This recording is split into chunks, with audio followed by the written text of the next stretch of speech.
Shalom and good evening. I am Mayan Hessen, and this is TV7 Israel News broadcast to you from Jerusalem.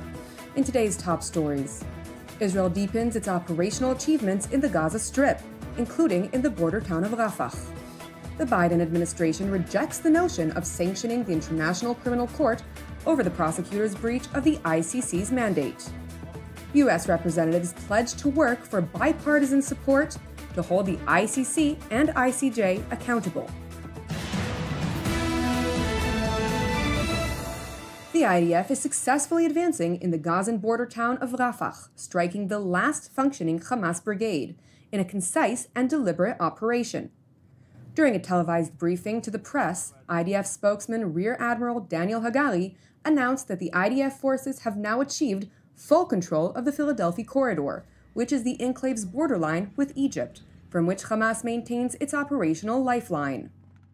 בימים האחרונים, כוחות צה"ל השיגו שליטה מבצעית בציר פילדלפי, בגבול שבין מצרים לרפיח. ציר פילדלפי שימש כצינור החמצן של חמאס, דרכו חמאס עסק בהברחות אמל"ח לשטח הרצועה באופן קבוע. ההישג הזה הוא תוצאה של מהלך מבצעי בהובלת אוגדה 162 שנלחמת במרחב רפיח בשבועות האחרונים. כוחותינו איתרו לאורך הציר עשרות משגרים טעונים ומוכנים לירי רקטות, בורות שיגור מהם ירה חמאס רקטות ופצצות מרגמה לשטח ישראל. חמאס ניצל את מרחב פילדלפי. הוא ניצל אותו ובנה את התשתיות האלה במרחק של עשרות מטרים בודדים מהגבול למצרים, בכדי שאנחנו לא נתקוף אותם. זה היה בסמוך של בין 10 מטרים ל-40 מטרים מהגבול, במיוחד באופן כזה שישראל לא תתקוף ליד הגדר עם מצרים. אני מזכיר שבשבועות האחרונים חמאס שיגר מרחב רפיח כ-70 רקטות ופצצות מרגמה. Admiral Hagari went on to note the location of some 20 tunnels, some of which cross from the Gaza Strip into Egypt, in addition to other findings including significant weapon caches. עד כה איתרו כוחותינו במרחב של ציר פילדלפי כ-20 מנהרות. אנחנו חוקרים את המנהרות הללו ומנטרלים אותן. במקביל הכוחות ממשיכים בפשיטות. הפשיטות האלה מבוצעות לעבר איתורים שיש לגביהם מידע מודיעיני במרחב. בשבועות האחרונים כוחותינו חשפו תשתית טרור תת-קרקעית מסועפת במזרח רפיח. היא הייתה באורך של 1.5 קילומטר. פיר הכניסה לתשתית נמצא כ-100 מטרים בסמוך למעבר רפיח. התוואי התפצל למספר תוואי משנה ושימש את מחבלי חמאס לתנועה, העברת אמצעי לחימה והוצאת מתקפת טרור. בתוך התוואי מצאנו אמצעי לחימה רבים ובהם טילים נגד טנקים, קלצ'ניקובים, מטענים ורימוני נפץ. לוחמי צוות הקרב החטיבתי של חטיבה 401 פעלו בתוואי והשמידו אותו. As the IDF expands its achievements, Admiral Hagari informed of the military chiefs of General Staff, Lieutenant General Herzi Halevi's visit with troops in Rafah, praising their determination and professionalism. הרמטכ"ל ביקר היום את הלוחמים ברפיח, התרשם מהאופן בו הם נלחמים בנחישות ומקצועיות, הוא שוחח איתם, התייחס להישגים המבצעיים הרבים שהם מביאים לפירוק חמאס, ובדגש ליצירת התנאים להשבת החטופים. אנחנו נמשיך לפעול בכל המאמצים ליצירת התנאים להשבת 125 החטופות והחטופים כולם הביתה. אנחנו לא שוכחים אותם לרגע. תראו, אנחנו פה מכמה סיבות.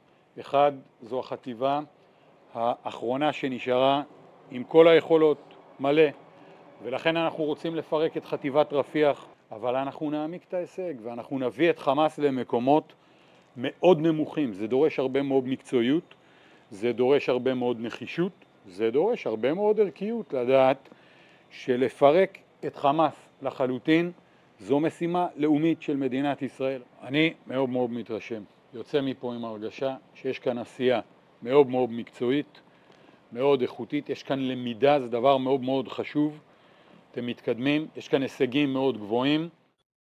Turning to Washington, where the U.S. National Security Council's Coordinator for Strategic Communications, retired Rear Admiral John Kirby, played down the scope in which the IDF operates in the Gazan border town of Rafah. Everything we're seeing, and we can't see everything, but everything that we can see, tells us that they are not moving in a major ground operation in population centers in the center of Rafah. While evidently alluding to a plausible change in policy in the future, Admiral Kirby acknowledged that the scale in which the IDF currently operates in the town of Rafah is acceptable to the Biden administration.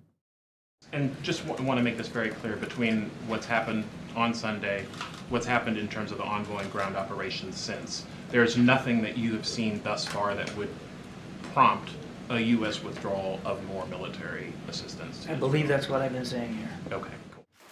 Nevertheless, Admiral Kirby emphasized that Washington continues to vehemently object to a wide-scale military operation in Rafah. Moreover, despite the fact that over 1 million Palestinian civilians left Rafah to designated humanitarian zones, U.S. leadership is evidently not content with Jerusalem's operational plans.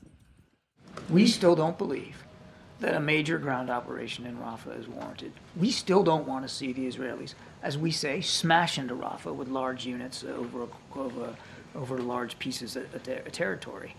We still believe that, and we haven't seen that at this point. But we're going to be watching this, of course, very, very closely. There's still hundreds of thousands that are still in Rafah, that are still in danger, and we still have not seen a plan to take care of their safety and security, which is why nothing's changed about our view that we don't want to see a major ground operation in Rafah that puts those people at greater risk. It is important to note that while merely a few days ago, U.S. Secretary of State Antony Blinken pledged that he would be willing to work with Congress on sanctioning the International Criminal Court in The Hague over the prosecutor's breach of the court's mandate, Admiral Kirby retracted the notion, stressing that while it does not believe the ICC has jurisdiction over Israel, the Biden administration will not support sanctions. No, we don't believe that sanctions against the ICC is the right approach here. No. I mean, look, we obviously don't believe the ICC has jurisdiction. We certainly don't support these arrest warrants. We've said that before. We don't believe, though, that sanctioning the ICC is the answer. The shift in Washington's position on the matter of sanctions has seemingly caught Israel by surprise, as stated by Prime Minister Benjamin Netanyahu while hosting former U.S. Ambassador to the UN, Nikki Haley. Very, very pleased to welcome Nikki Haley again in Israel. You've been a tremendous supporter of our efforts and our struggle at all times, and especially in trying times like these. I think you have championed the one and simple thing that is absolutely essential, which is an Israeli victory. Now, there are some people who don't believe in an Israeli victory. They don't believe that we can achieve all our war aims, releasing all the hostages, defeating Hamas, and, of course, establishing an arrangement that Gaza will no longer be a threat to Israel. Well, we believe it, and we'll continue to do it, and we will achieve it. There are other people, like the prosecutor in The Hague, that seeks to handcuff us. And handcuffing us is handcuffing you too, because all democratic societies would be imperiled if the right to attack, to take out these terrorists who use civilians as a human shield is not challenged. All democracies are in peril. So I thank you, and 80% of the American people who support Israel. It's a very broad consensus. And I was glad to see that there was also bipartisan support for putting sanctions on this scandalous ICC decision. And that's why I was, frankly, surprised and disappointed by what seems to be the American administration's backing off from this important decision. Well, I hope that doesn't happen, because I think it's important to send a message to the ICC that free societies will retain the right and the ability to defend themselves. Ambassador Haley responded by pledging her unwavering support for Israel, vowing to promote the enactment of sanctions against the ICC. Correspondingly, during a meeting with visiting U.S. Senator Lindsey Graham, the ranking American lawmaker committed that he would work to hold the ICC accountable. This was one of the most challenging times for the State of Israel since its founding. There are so many problems and challenges to overcome, but one of the problems you never have to worry about is America. I promise you that we will do all we can, Mr. Prime Minister, to hold the ICC account for this outrage against the people of Israel, a slap in the face to your judiciary. To International Court of Justice, you're a joke. The head judge of the ICJ is a raving anti-Semite. Thank you for watching TV7 Israel News. I would also like to thank all of you who support TV7 Israel, as it allows us to produce our daily news productions, which are exclusively donation-based. Separately, I would like to encourage you to pray for the peace of Jerusalem. I am Ayan Hessen, wishing you a Shabbat Shalom, and we will see you during our next update. Until then, Shalom from Jerusalem.